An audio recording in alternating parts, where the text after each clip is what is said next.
बुलेटिनमधली पहिलीच बातमी आहे यवतमाळमधून। यवतमाळमध्ये हर घर जल योजना कागदावरच राहिलेली आहे अशी माहिती आता समोर येते। योजनेअभावी 12 वर्षीय मुलीचा मृत्यू झालाय। योजनेसाठीचे पैसे गेले कुठे, ग्रामस्थांचा असा सवाल विचारण्यात येतोय। कोट्यावधी खर्चूनही घरापर्यंत पाणी नाहीच अशी माहिती समोर येते। यवतमाळमधल्या 12 वर्षीय वेदिका चव्हाणचा नदीत बुडून मृत्यू झालाय।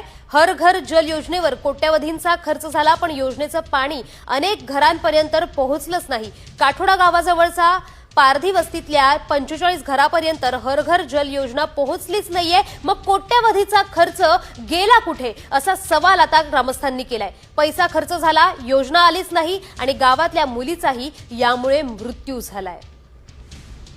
अडचण आहे सर, दुसरं काही नाही सर। पाणीचीच अडचण, पाणी भेटतच नाही सर। पाणी म्हणजे पाणीच आहेच नाही गावात। पहिली गोष्ट हे आहे सर। कम से कम तरी 30-35 साल झाले सर, पाणीच आहे सर।